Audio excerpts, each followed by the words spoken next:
The 2-year-old keeps pointing at her father's coffin, but what she reveals next leaves everyone frozen. The coffin that cried back. It was supposed to be a quiet funeral, a peaceful goodbye, but no one expected a 2-year-old to stop the burial by saying her father was still alive. The soft chimes of St. Augustine Church echoed across the gray morning sky. Rain had stopped just minutes earlier, leaving behind a damp chill that clung to every stone, every soul. Inside the church, the scent of candle wax mixed with sorrow. A mahogany coffin rested at the front, draped in white lilies. People whispered. They always whispered when they didn't understand. Amelia stood near the altar, her arms wrapped tightly around her daughter Ivy. The toddler had been restless all morning, tugging at her mother's blouse, pointing again and again toward the coffin. "Papa," she whimpered, her tiny voice trembling. "Papa is not sleeping." Amelia hushed her gently, brushing Ivy's curls with a trembling hand. She hadn't slept in days. Just 5 mornings ago, Ryan kissed her cheek, packed a lunch, and walked out the door to work. He never came back. They said it was an accident, some kind of fall at the construction site, but Amelia never got to see his face. She wasn't even allowed to identify the body. She swallowed hard. None of it made sense, but grief rarely does. Ivy tugged at her again. "Papa is calling." He said, "Don't let them close the box." The room fell into a low murmur. Those nearby glanced at the child uneasily. Amelia forced a smile. "She's confused. It's her first funeral. She doesn't understand." But Ivy wouldn't stop. "Papa is cold. He said the box is too dark." A shiver crept up Amelia's spine. Across the aisle, a man in a navy suit cleared his throat and stepped forward. It was Dominic, Ryan's older brother. Sharp eyes, always too calm. "Amelia," he said in his usual steady tone, "maybe take Ivy outside for a bit. The child's clearly upset." Amelia hesitated. Dominic had been helping with the funeral arrangements. Too much, if she were honest. He insisted on the closed casket, handled the paperwork, even met the coroner. Now, he watched her daughter like she was a threat to his perfect plans. "No," Amelia said softly. "She's okay. Just overwhelmed." Dominic's jaw tensed, but he said nothing more. Then Ivy did it again. She pointed, straight at the coffin, and said louder this time, "Papa says he's not dead." Silence dropped like a curtain. The organist stopped mid-note. Amelia froze. The child stared at the coffin, wide-eyed, unmoving. "Sweetheart," Amelia whispered, bending down. "What do you mean?" Ivy didn't blink. "Papa is calling, but nobody listens." Madame Eliza, the church's caretaker for over 30 years, crossed herself twice. Her weathered face turned pale. "Children don't lie," she whispered, "not when they're this little."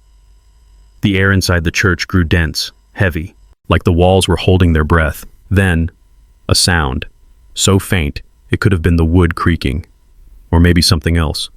Thump. Amelia's heart slammed against her ribs. "Did you hear that?" someone murmured. Dominic shook his head quickly. "It's nothing. Old wood. The church is full of it." But Ivy gasped. "See? He's knocking. I told you." More murmurs. Some people stepped back from the casket. Even the priest shifted uneasily. Amelia took Ivy by the hand. "What exactly did Papa say?" Ivy blinked slowly as if listening to something far away. "He said, 'I'm not gone. Please don't bury me.'" Amelia's knees buckled. She grabbed the pew for support. It had to be a child's imagination, right? But something felt off. Not just Ivy's words. It was Ryan's death itself. He was strong, healthy, careful. He never took risks at work, never missed a call. And the death certificate? Typed, no signature. When she asked to see the body, they said it was too damaged, closed casket only. Dominic insisted. Now Ivy was trembling again, her finger still pointing. "Papa says Dominic is lying." The room shifted again, eyes turned. Dominic laughed awkwardly. "This is absurd." But Amelia wasn't laughing. Her gaze locked onto him. "You were there when he died," she said. "Weren't you?" Dominic's expression changed just slightly, enough to confirm what she feared. "I handled the arrangements," he said. "That's all. I was doing you a favor." "But you told me you weren't on site that day," she pressed. A pause. Just a second. Then, "I wasn't, but the team called me afterward." "I want the casket opened," Amelia said suddenly. Dominic stepped forward. No. Everyone turned. You what? The priest asked quietly. Dominic's tone hardened. It's disrespectful. The body's... It's not in a state you'd want to see. Amelia stared at him. Let me be the judge of that. The tension in the room cracked like glass. Someone sobbed. Someone else whispered a prayer. Ivy reached out and placed her small palm on the casket. Papa is scared, she whispered. Then, thump, thump. This time, unmistakable.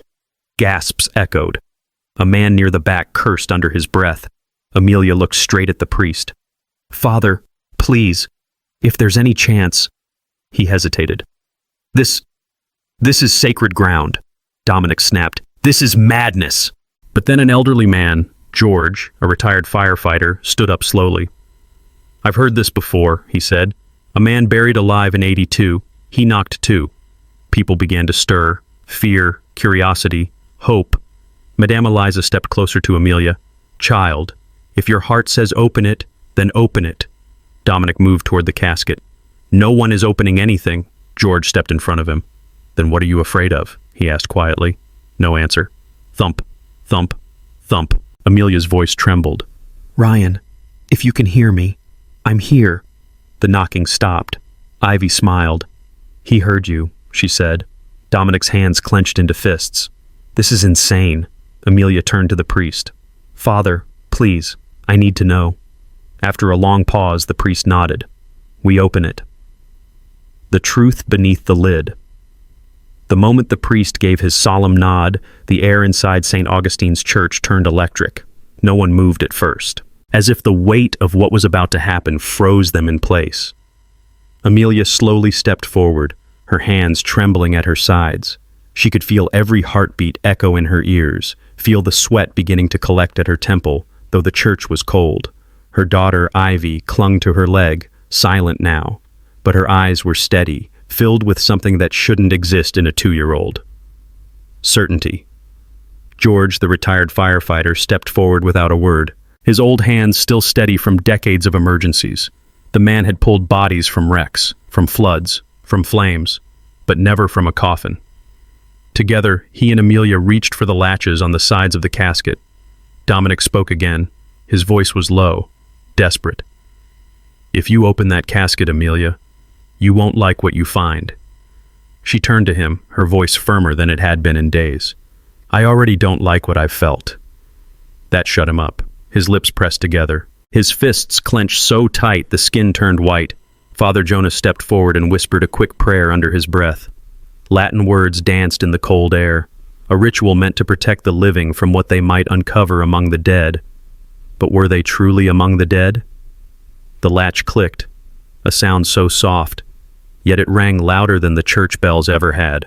Amelia hesitated for one last breath, one final moment where she still didn't know. Then she lifted the lid. It opened slower than she expected. The hinges groaned. Every eye in the church was fixed on her, on what they might see. Then the inside was revealed. There he was, Ryan, her husband, still, silent, but not lifeless. His skin was pale, yes, but not the waxy, cold shade that death brings. There was color still in his cheeks, a rise and fall in his chest so faint it could have been imagined. But Amelia didn't imagine it, because Ivy screamed in delight. Papa's breathing! And in that instant, everything shattered. People leapt back, cries echoed. The pews shook with movement as villagers gasped, prayed, or covered their mouths in shock.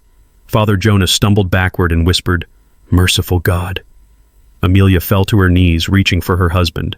Her hand touched his arm. Warm. He was warm. Ryan, she sobbed. Ryan, I'm here. Wake up, love, please. His eyelids fluttered, just barely, but enough. George stepped in quickly, placing 2 fingers at Ryan's neck. His face, hardened from years of service, broke into disbelief. He has a pulse, he barked. It's weak, but he's alive. Call an ambulance, now. The church exploded into chaos. Phones dialed, voices shouted. But Dominic? He stood frozen, no words, no movement. Amelia didn't look at him. She couldn't. All her focus was on Ryan. She leaned in, tears pouring freely. It's me, it's Amelia. Ryan, you're okay now. We found you. Ivy. Ivy saved you. The toddler was now on the floor beside them, her tiny hands gently touching her father's sleeve. Papa, she whispered, don't be scared. I told them not to close the box. Another soft gasp escaped Ryan's mouth. His cracked lips parted as if trying to form words. No sound came out, but his fingers twitched. Then his eyes opened. Just a sliver. But it was enough for Amelia to break. She sobbed into his chest, her voice shaking. You're alive. Oh my God, you're alive. An ambulance was already being called. Father Jonah ushered people back, trying to keep calm among the crowd that had turned from mourners into witnesses of a miracle, or something far stranger. George took command. Keep him warm. Someone get water. We don't know how long he's been like this. But someone wasn't moving. Dominic. Still standing there. Still watching. His eyes weren't wide in shock, they were calculating, searching. Amelia looked up and saw it. He wasn't relieved. He was cornered. She stood slowly, trembling, and met his gaze. You knew, she whispered. Didn't you? Dominic said nothing. You lied to me, she said louder. You said I couldn't see the body. You planned this funeral. You filed the paperwork. You wanted him dead. Now people were listening. Madame Eliza stepped forward, arms crossed, trembling. What did you do, Dominic? Still he didn't move, but his lips finally parted. Ryan was going to ruin everything, he said quietly. Silence. What do you mean? George asked. He was going to sell the land, Dominic snapped. Our grandfather's land. The company was bleeding money, and he was ready to cash it in. I told him not to. I begged him, but he wouldn't listen. So you tried to kill him? Amelia shouted. No! Dominic yelled, suddenly frantic. I just wanted him to sleep it off. I gave him something, a sedative. I thought he'd just missed the meeting. I didn't know he was allergic. A chorus of gasps. He collapsed in front of me, Dominic continued, his voice breaking. And I panicked. I thought, maybe this was a sign. Maybe it was better this way. So I faked the certificate. I bribed the coroner. I thought it was already too late. But it wasn't, Amelia whispered. Her voice shook with fury. You buried my husband alive. Dominic looked at Ivy, at Ryan, and then turned to run. But George was faster. He tackled him to the floor. The crash echoed like thunder. You're not going anywhere, George growled. Sirens wailed in the distance. The ambulance had arrived. So had the police. Hours later. The church was nearly empty now. Ryan had been rushed to St. Bernadette's Hospital, still unconscious but stable. The paramedics said he was lucky. Another hour, and it might have been too late. Dominic was in cuffs. He hadn't said a word since being arrested. Amelia sat on a bench outside the church, wrapped in a shawl someone had given her. Ivy curled up beside her, fast asleep in her lap. Madame Eliza sat beside her quietly. I've been here 32 years, she said, and I've never seen anything like today. Amelia nodded slowly. I almost buried the man I love, because I trusted the wrong person. Eliza placed a hand on her shoulder. But you listened to the right one. Amelia looked down at Ivy. She never stopped saying he was alive, she whispered. I kept thinking she didn't understand death, but maybe she understood it better than all of us. The old woman smiled faintly. Children see what we've forgotten to look for. Amelia let the silence settle around her. Peaceful, still, but not empty. Because this was not the end. It was just the beginning of a truth she was about to uncover. Voices from the past. It rained the day after the funeral that wasn't. Not a heavy storm, just a steady drizzle, like the sky hadn't made up its mind yet.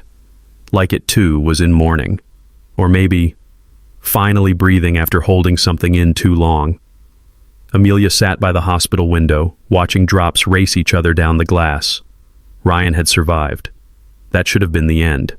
But something inside her told her it was only the beginning. He was still unconscious. His vitals were improving, doctors said. But his body was exhausted, his mind even more so. He's fighting, one nurse told her gently. It's a miracle he's even alive. Now, he just needs time. But time wasn't the only thing Amelia needed. She needed answers. It was Ivy who spoke first that morning.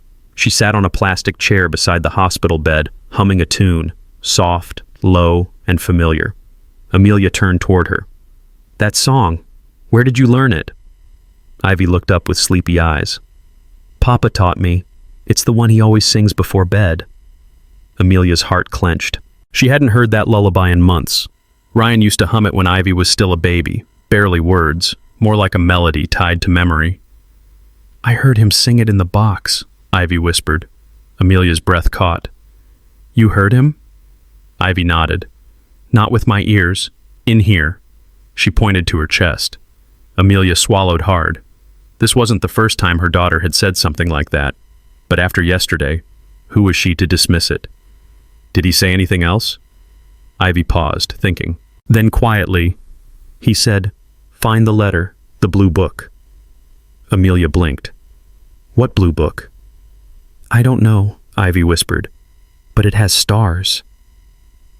That night, Amelia returned home for the first time since everything happened. The house felt like a stranger, familiar but cold, still holding its breath. She walked into their bedroom and froze. Nothing had been touched since the day he left. His boots still by the door, his favorite watch charging on the nightstand, a crumpled note to self on his desk that simply read, Don't forget, ask Dominic about the buyer. Buyer? Amelia's mind churned. She moved toward his old wooden chest, a wedding gift. It had always been where Ryan kept his keepsakes, childhood treasures, old journals, documents. She hadn't opened it in months. The lid creaked open. Inside, some framed photos, a broken baseball glove, a sealed envelope with her name on it, and a thick blue journal. She pulled it out. Dark navy, worn leather, a silver star embossed on the cover. Her heart raced. She opened the first page. If you're reading this, it means something has gone wrong, and I can only hope you're the one who found it, Amelia. Her hands trembled. I think Dominic is trying to sabotage me. Maybe worse. I haven't told anyone yet, not even you, because I know how dangerous secrets like this can be. But if anything happens to me, don't trust him, and whatever you do, don't sell the land. Amelia didn't sleep that night. She read the journal cover to cover. Ryan had been suspicious for weeks before his accident. He had discovered inconsistencies in the company's finances, accounts that didn't match, clients that didn't exist. Dominic had been quietly bleeding the company dry. When Ryan confronted him about it, Dominic laughed it off, said Ryan was paranoid, overworked. But Ryan didn't stop digging. He even hired a private investigator. And in the back of the journal, taped carefully, was a small voice recorder. Amelia's fingers shook as she pressed play. Ryan's voice filled the room. If anything happens to me, know that I tried to stop him. I tried to protect Ivy and you. Dominic doesn't care about family. He only cares about the land. The property our grandfather left us. He made a deal behind my back with someone I don't even know. If he gets control, I'm afraid none of us will be safe. The tape clicked off. The next day, Amelia returned to the hospital, blue book clutched tightly in her hands. Ryan was still asleep, but his breathing was stronger, his skin warmer. Ivy was drawing beside the bed, humming again.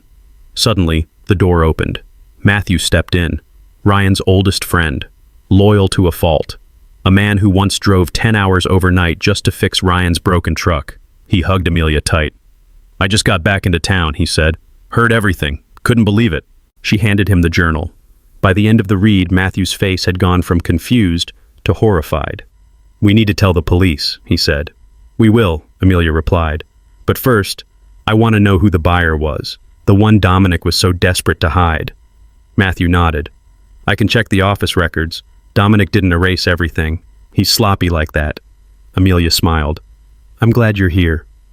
As Matthew left, Ivy whispered, Uncle Matthew has kind hands. Amelia looked at her. Kind hands? The child nodded. They don't shake like Dominic's. Later that evening, Amelia received a text from Matthew. You were right. Found something. The buyer's name is Arthur Vale. Not local, but there's more. He's connected to a land development firm that's been buying up old farmland near the river, quietly, for years. Another ping followed.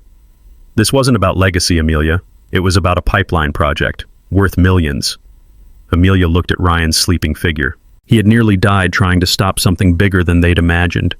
Ivy's voice echoed in her mind. Papa said don't let them sell the land. And she wouldn't. Not now. Not ever. Back in the hospital, as night fell and machines beeped steadily in the background, Ryan's eyes fluttered open. This time, fully. He looked around slowly and saw her. Amelia. he whispered, barely audible. She rushed to him. "I'm here," she choked out. "I'm right here." His hand reached for hers, weak but real.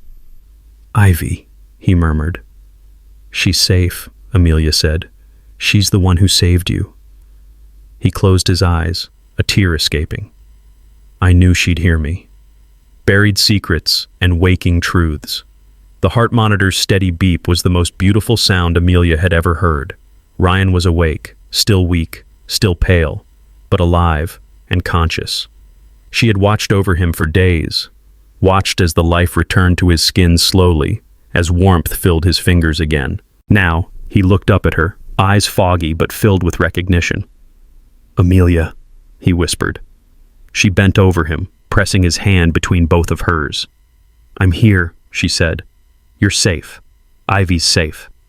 He blinked, slow. Then his voice came again, cracked, dry. "I remember. Everything." The next few hours were a blur. Ryan drank water in tiny sips.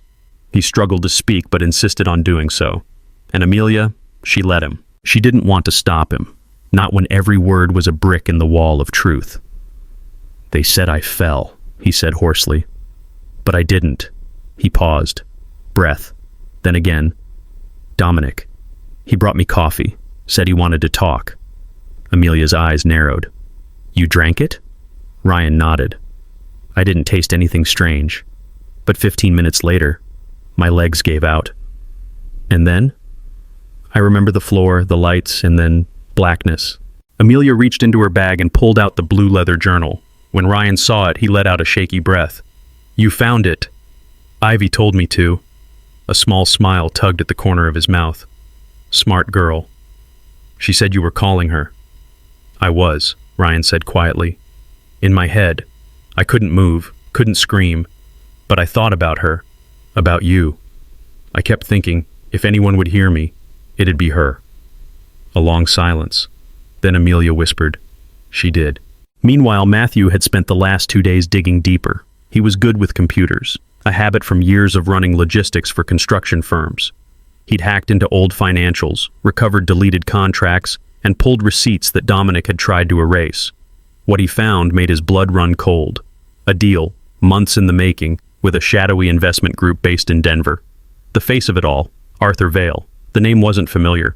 But the company? Known for quietly buying large tracts of rural land, then converting them into industrial corridors, oil pipelines, distribution hubs, sometimes without local approval. Matthew met Amelia outside the hospital cafeteria. Dominic wasn't just greedy, he said. He was desperate. He handed her a flash drive. He was about to lose everything. The land Ryan refused to sell? That was the key. Vale offered him double the market rate if he could guarantee no interference. Amelia's jaw tightened. So Dominic tried to remove the only interference he had. Matthew nodded grimly. He thought Ryan was dead, so he pushed for the funeral as fast as possible. Paperwork, fake coroner, and he would have gotten away with it too. "If it weren't for Ivy," Amelia whispered. Matthew paused, then added, "And you. You trusted your instincts. You listened." She looked down. It didn't feel like instinct, it felt like fear. 2 days later, the police finally allowed Amelia to meet Dominic. Not in a courtroom, not with cameras, just a quiet room, one table, 2 chairs, and a glass of truths between them. Dominic looked worn down, his perfect suits replaced by an orange jumpsuit, his pride cracked, but not gone. "You came to gloat?" he asked. Amelia didn't flinch. "I came to ask, why?" He gave a bitter smile. "You think I'm the villain. I get it. But I didn't mean to kill him. You buried him alive." I panicked. He slammed his fist on the table, then lowered his voice.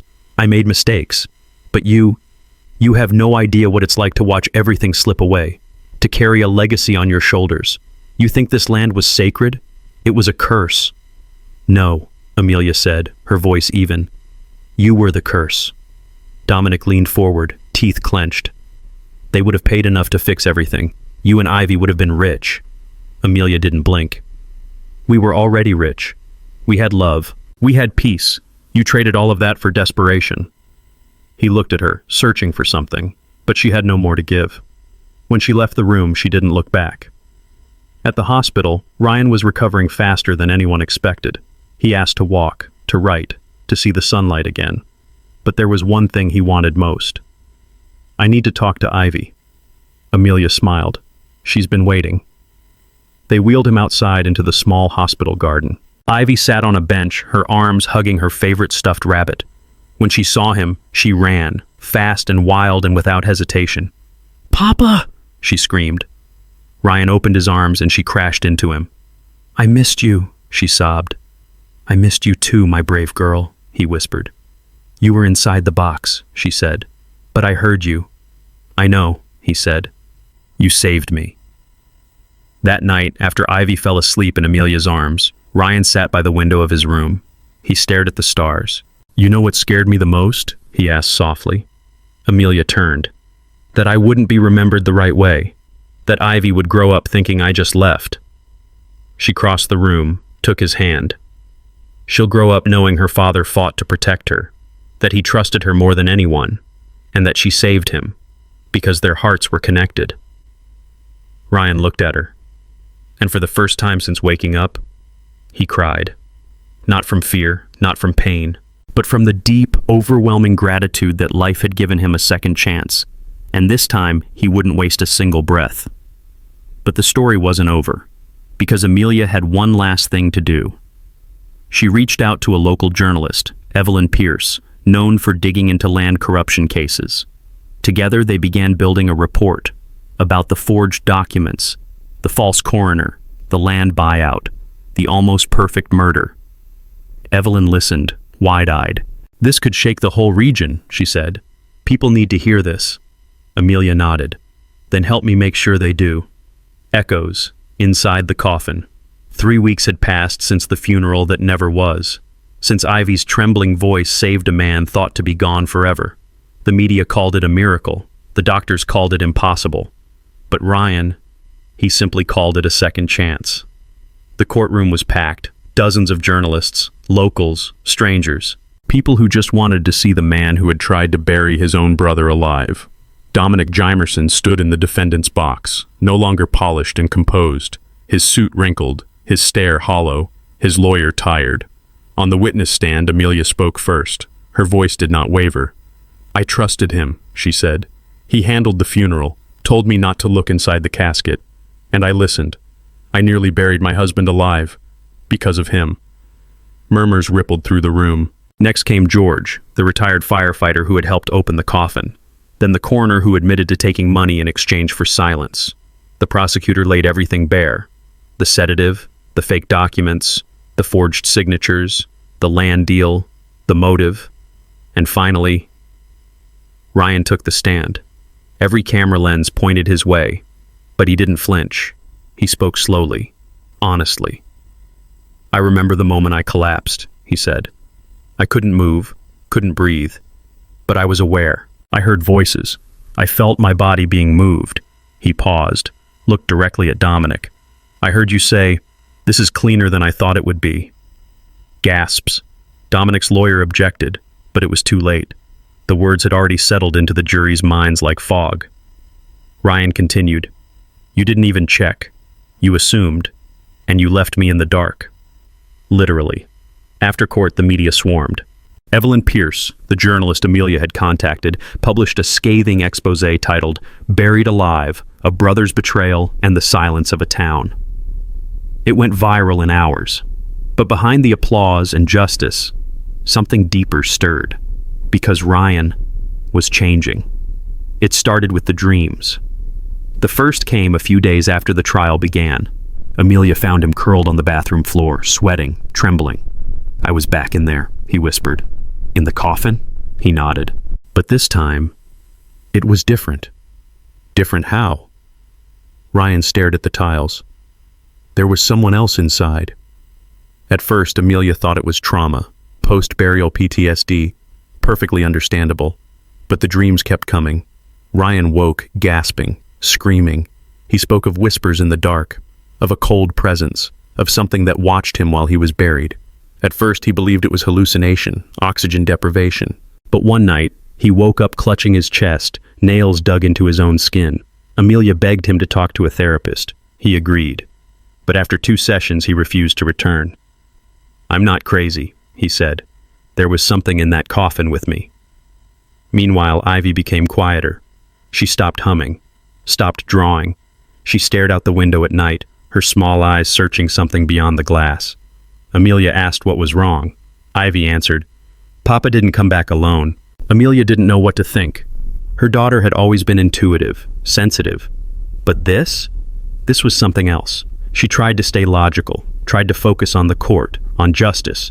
But then, the knocks started again. Not in the coffin, on their bedroom wall. 3 soft knocks, always just before dawn, always in the same rhythm Ryan had used in the coffin to signal he was alive. At first she thought it was the house settling, a plumbing issue, until Ivy said quietly one morning, "They're asking to come in." Who? The voices. Terrified, Amelia checked every inch of the house. Cameras, audio monitors. She even slept in Ivy's room one night. Nothing, until she reviewed one of the baby monitors. Just static. But at 3:33 a.m., a voice cut through. I wasn't done. It wasn't Ryan. It wasn't Ivy. It wasn't human. Ryan didn't want to hear it. "Don't show me that stuff," he snapped. "It's stress. It's pressure." But Amelia knew him too well. He was scared. Not just of what he saw, but of what he remembered. She pressed him gently. "Tell me what happened in there." He looked away. It wasn't just dark. She waited. There was a pull. Something dragging at my thoughts, whispering in my ears. Not with words, but with feelings. What feelings? Regret? Fear? Shame? Yours? Ryan nodded. And someone else's. Days passed. In court, the final verdict approached. Dominic's fate was almost sealed. But at home, something else was unraveling. Ivy's drawings had changed. They were always bright. Rainbows, flowers, stars. But now, black scribbles, figures without faces, boxes with people inside. One showed a casket, but 2 people inside. The night before the verdict, Ryan stood outside in the backyard. The stars were out, the same stars he used to count with Ivy before bed. Amelia joined him. "I read your journal again," she said. "The part where you said you weren't afraid of dying, just afraid of being forgotten." He nodded slowly. I wasn't just buried alive," he whispered. "I think something tried to keep me there." "You mean Dominic?" "No," Ryan said. "Something older." Amelia felt her skin crawl. "You think this house, this land?" Ryan looked at the trees, the soil, the sky. "I think I heard voices beneath the earth," he said. "And not all of them were mine. The soil remembers." The land around their home had always been quiet. Ryan once called it a place where noise comes to rest. Rolling hills, whispering trees, wind that hummed through the wheat like a lullaby. But lately, the land didn't rest. It breathed, and it remembered. 3 days after the trial ended, Ryan was officially cleared to return home. Dominic had been sentenced to 25 years in federal prison. The courtroom applauded. Justice, everyone said, had prevailed. But justice was cold comfort to a man who had clawed his way out of a coffin. The night they returned home, Ivy refused to sleep in her room. "Too loud," she said. "What's loud, baby?" Amelia asked gently. "The floor, the ground, the people under it." Ryan froze. Amelia tried to hide her panic, but Ivy's gaze was steady, almost ancient. That night, as rain pattered lightly on the windows, Ryan sat in the old wooden chair his grandfather once rocked him in. He stared at the fire, flickering, restless. Amelia joined him, wrapping a blanket over both their shoulders.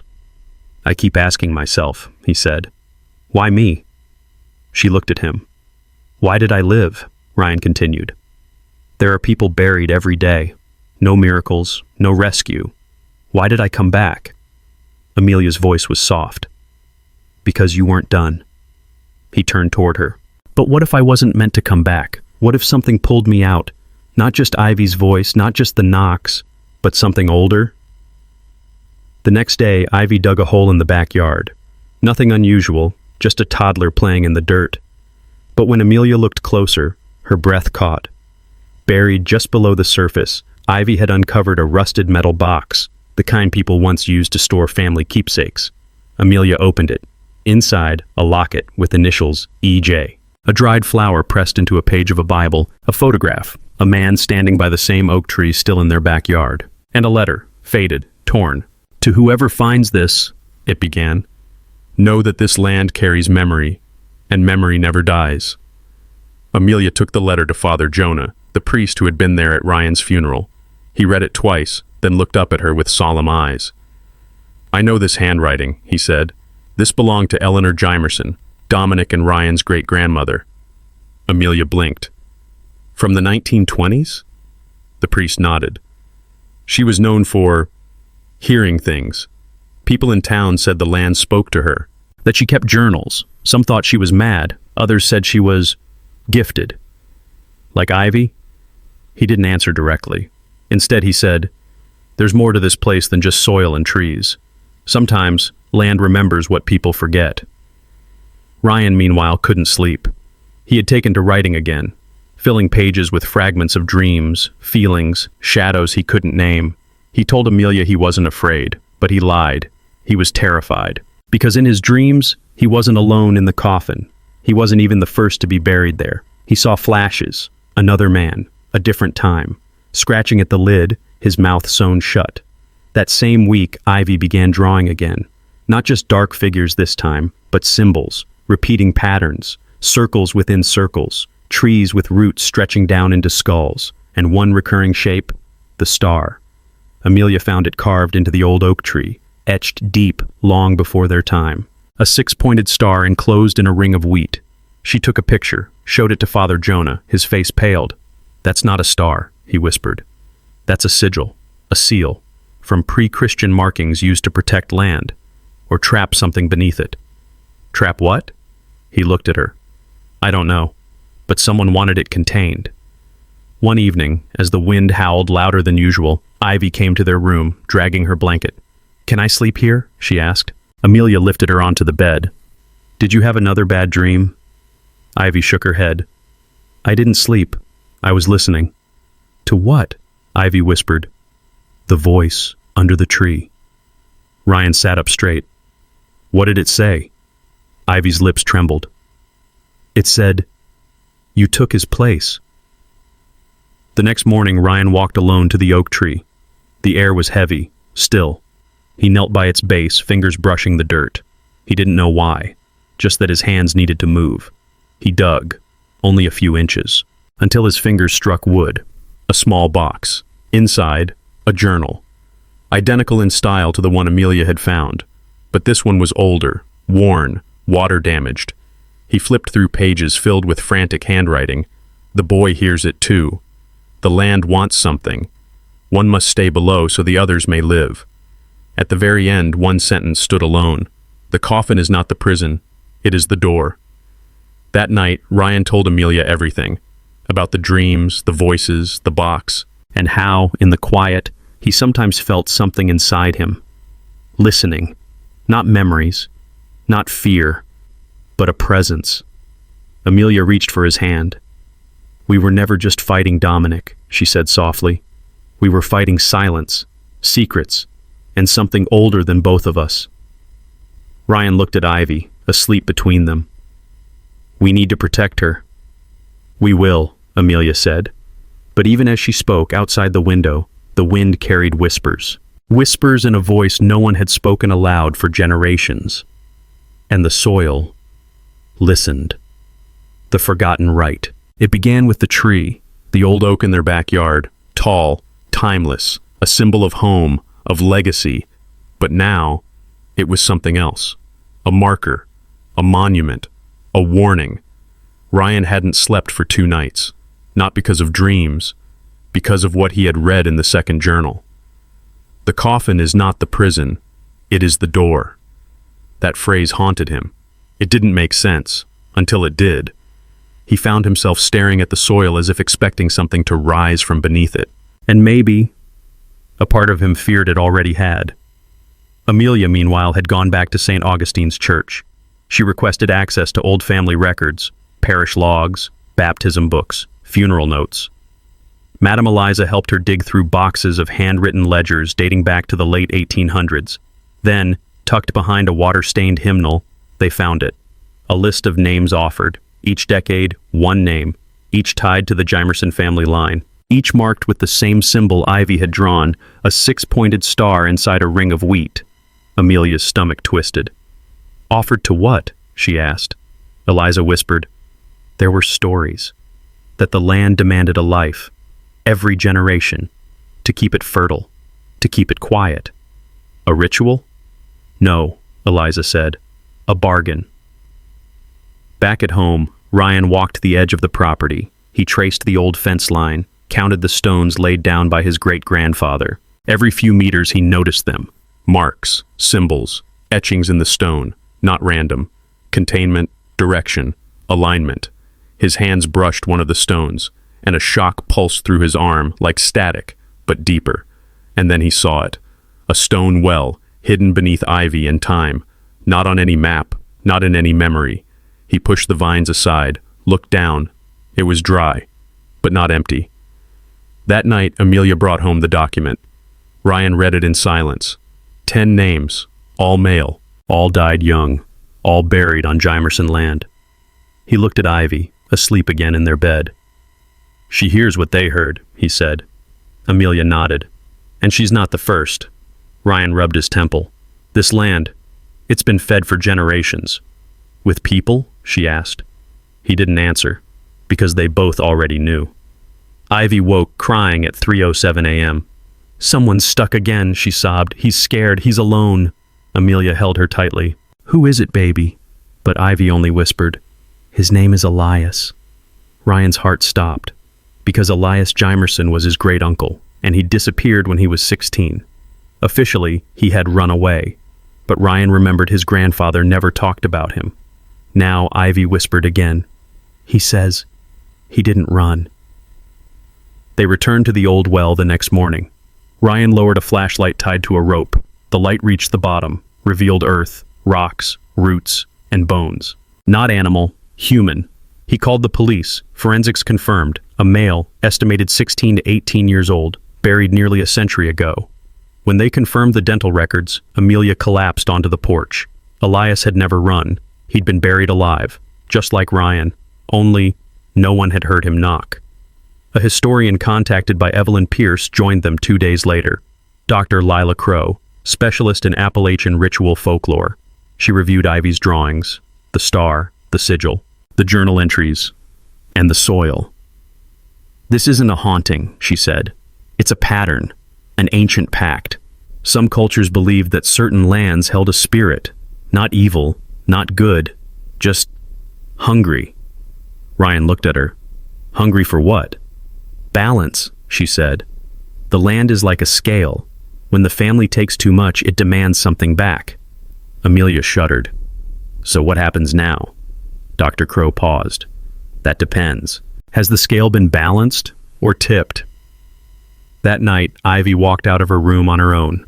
Silent, barefoot. She went to the oak, stood beneath it, whispered something no one could hear, then placed her hand on the bark. It pulsed, just once, and she smiled. Ryan watched from the window. He didn't stop her. He didn't understand her, but he trusted her, because Ivy had seen what no one else dared to look at. He turned to Amelia. I need to go back. To where? The coffin. They returned to St. Augustine. Father Jonah granted them access. The casket had been stored for evidence, still sealed, never opened again since Ryan was rescued. Now it sat in the church basement. Ryan approached slowly, placed his hand on it, closed his eyes. He whispered, I hear you. And deep inside the wood, there was an echo. To break the silence, it rained again.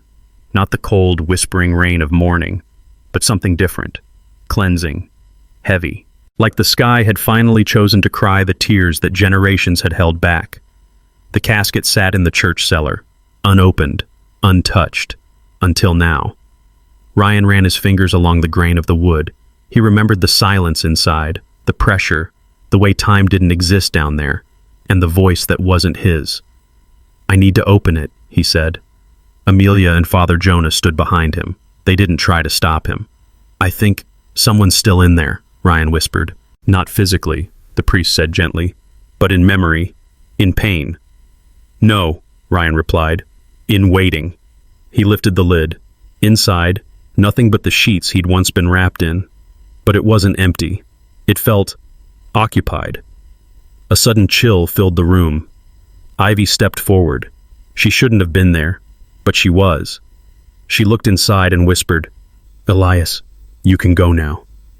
And for a moment, just a moment, the sheet moved. That night, Ryan returned to the oak tree, alone. He stood beneath the branches, looking up at the stars. In his hand, he held both journals, the blue one he wrote before his death, and the older one from Eleanor. He buried them both at the base of the tree, not to hide them, to anchor them, to end the story. As he stood, Ivy approached. She held something small. It was the old locket they'd found in the buried box, the one marked EJ. She handed it to Ryan. "He said thank you," she whispered. Ryan opened the locket. Inside, 2 miniature portraits, one of Elias, the other of a young girl, Eleanor. He looked down at Ivy. "So, this is done?" She didn't answer, just looked at the soil beneath her feet. "It's quieter now," she said softly, "but not gone." Days passed. The well was filled in, the old stones blessed by Father Jonah, the symbols scrubbed from the fence posts. The land, once restless, grew still.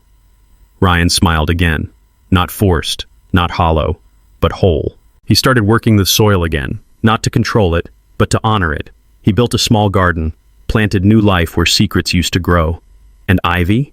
She went back to drawing flowers, bright ones, with skies that reached upward, not downward. A month later, Evelyn Pierce published a second article. The Land That Spoke, a Family, a Curse, and the Girl Who Broke It. It wasn't about horror. It was about healing. The story reached thousands. People wrote letters, emails, shared tales of strange inheritances, dreams, old family myths. But more than anything, they thanked Ivy, because somehow everyone saw a piece of their own child in her, that unfiltered honesty, that wisdom, that fragile strength. One evening, as they sat on the porch, sunlight fading into gold, Amelia looked at Ryan. "Do you regret any of it?" she asked. He thought for a long moment. "No," he said. "Even the dark parts brought me back to the light." He looked at Ivy playing in the field, her laughter pure, cutting through the air like music. "I was buried alive," Ryan said. "But I think the man who died in that coffin wasn't meant to come back." Amelia raised an eyebrow. "What do you mean?" "The man who let fear keep him quiet. The one who trusted too easily. The one who ignored his instincts." He took her hand. "The one who returned. Listens now." Later that night, Ivy tiptoed into their room. She stood by the window, looking out at the stars. Amelia stirred. "Can't sleep?" Ivy nodded, then said, "They're all quiet now." Amelia smiled, pulling her into the bed. "Good. That means you helped them rest." But just as Ivy closed her eyes, she whispered one more thing. "Mama, next time the land wants something, we'll know how to talk to it." Amelia didn't ask what she meant, because deep down, she already knew. The next morning, sunlight poured through every window, warm, golden, alive. Ryan stepped outside. The oak tree stood tall, no more secrets beneath it, just roots and peace. He closed his eyes, breathed in, and for the first time in months, he heard nothing, not voices, not knocks, not fear, just the wind, and Ivy laughing in the field.